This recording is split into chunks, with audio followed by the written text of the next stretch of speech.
Thanks for stopping by Outdoors with Don and Bob. Today, I'd like to talk about trail cameras, specifically the Bushnell trail camera. This is a medium or low cost trail camera that we've used now for 3 or 4 years, and I think it's well worth the money. We purchased ours, Walmart, $99. I am sure you can buy them online for probably the same price. We've even found them sometimes marked down at a discount at the end of the year. I think we picked up one for $75 one time. But at $99, I feel this camera is well worth the money. There's all the specifics you can see in a lot of other places about it. I'd like to get into more of the practical things that we've done after using it the last 3 or 4 years. Batteries. The first thing I liked about this camera is it takes 4 AA batteries. I've had cameras that take 8. I've had cameras that take C batteries and D batteries. 4 AA's. And be honest with you guys, buy Duracells. Put the Duracell in, they'll last you so much longer. Not only with the 4 batteries, but the battery life. When I purchased the first one in the spring of, I believe, 2013, put 4 batteries in, we put it out. We run cameras 365 days a year. They're either on feeders, food plots, mineral licks. Late in the season, they're on trails, they're on scrapes. They're used every day. I put 4 batteries in. It probably ran 7 months, maybe a little more than that. We were getting close to fall. I decided, hey, I'm going to put 4 new batteries in. And those 4 lasted for a year. I went through 2 sets of batteries in 1 year. When the camera is on the feeders, the mineral licks, the food plots, we're averaging 1,000 to 1,500 pictures a month. In the fall, probably a little bit less than that when we're putting them on the trails. But in a year, we probably got 10,000 pictures or more out of 2 sets of batteries. I had a camera that took 8 AA batteries, and I couldn't get 2 months. And that wasn't really during the busy season. So battery life for this camera, I think, is great. It does a very good job. The next thing would be for mounting your camera. We all know a lot of them come with the bungee straps attached to your tree. This comes with 2 different mounting options. One is it will come with a strap and buckles, and basically unsnap, put it around the tree, and you've mounted it about the same as the bungee cords. But this camera has a second option, and that is it comes with another mounting bracket that you can actually screw into the tree and then mount the camera on top of the bracket. Basically, it has a tripod mount on the bottom. So now I have a tree that's yay big around, and we all know the bungee cords or the strap's not going to fit around it. This is what works. Screw it in, put the camera on, you're done. Or you've got that perfect tree right where you want it, and it leans at a 45-degree angle. No matter how you try to attach the camera, you can't get it straight. Again, you put this in, you attach it on, and it doesn't matter what angle the tree is, you get a straight picture. Another advantage to it is, to me, with the tripod mount, that is, you can use a tripod. We had a situation where we had a mineral lick, and we wanted to put a camera on a mineral lick. No trees. There wasn't a tree anywhere close. There was a couple bushes. So basically, I could take a tripod, stick it in the bush, where it wouldn't be sticking out in the open, put the camera on, and it worked. And as far as the tripod, the one I'm using right now to help hold the camera to film this, I bought it at a thrift store for $7.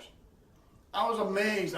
If I'd have known I was going to make YouTube videos a long time ago, I'd have a half dozen tripods, and none of them would have cost me over $10. The thrift stores seem to be full of tripods for whatever reason, I'm not sure.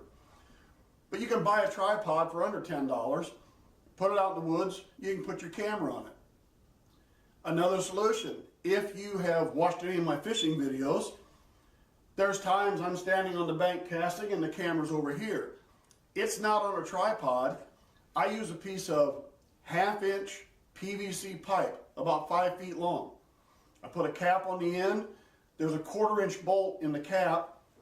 All threads are 1/4-inch bolt.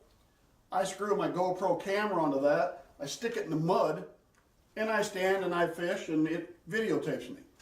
You can use the same system in the woods. You can take your piece of PVC pipe, paint it black or brown so it doesn't stick out like a sore thumb, put your camera on it.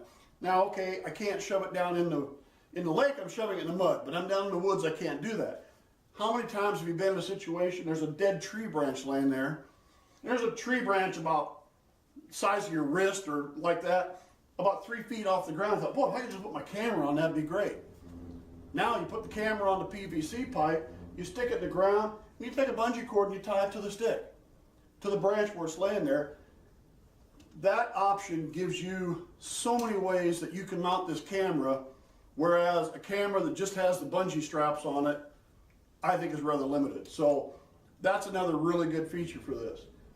Picture quality. I believe we've had these for 3 or 4 years now. I've got 3 or 4 of these cameras. I believe this is a 6 megapixel, and I believe now, I haven't bought one in a couple of years. I think they do make it 8 megapixel. I have been very impressed with the 6 megapixel pictures. They have put out really good quality pictures. For a $99 camera, I had a camera that I spent $150 on, and I didn't think it put out nearly the quality pictures this one did for $99. It also puts out very good videos. I have a camera sitting right now where we're going to turkey hunt. It's been there 3 weeks. It probably averages, I suppose 10 or 12 videos a day, and each one's like 20 seconds. That camera's been there 3 weeks, and I noticed today when I was down there, out of 4 bars on the back, I still have 3 bars left on my charge. Taking 10, 12 videos every day now for 3 weeks. And it takes nice quality videos at the same time. One thing I did notice that I thought was kind of interesting from last week, the LED lights down here that light up when it's taking a flash picture, or they light up when it's taking a video at night. All those LED lights are red. And when you look at this, it'll be red lights that show up.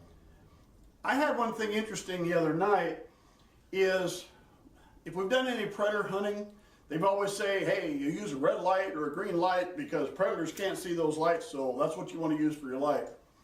Well, this camera's on the tree, and I noticed the video, here comes the coyote, he's got his back to the camera, and he walks past the camera. He walks out about 10 yards out in front of the camera, or 15 yards, and he sits down. But as he sits down, he looks over his shoulder right at the camera, and he was gone. That was it. I mean, say what you want, he saw the red lights. Now, I don't know if it was just light to him or what it was, but I'll guarantee he turned around, saw that, and he was gone. So I looked at that and I thought, well, are coyotes really bothered by a red light or not? I'm not really sure after seeing that. But anyway, I think it's a great camera for the money. Battery life, as I said, is great. You have all kinds of ways you can mount the camera. The picture quality is great, the video quality is great, and it's $99. So if you're looking for a lower cost camera, you want to put a trail cam, get one, you don't want to spend the big money, Bushnell, $99 or whatever they are charging where you find it, I think it's a great buy. Thanks for stopping by, and I hope you stop and see us again soon.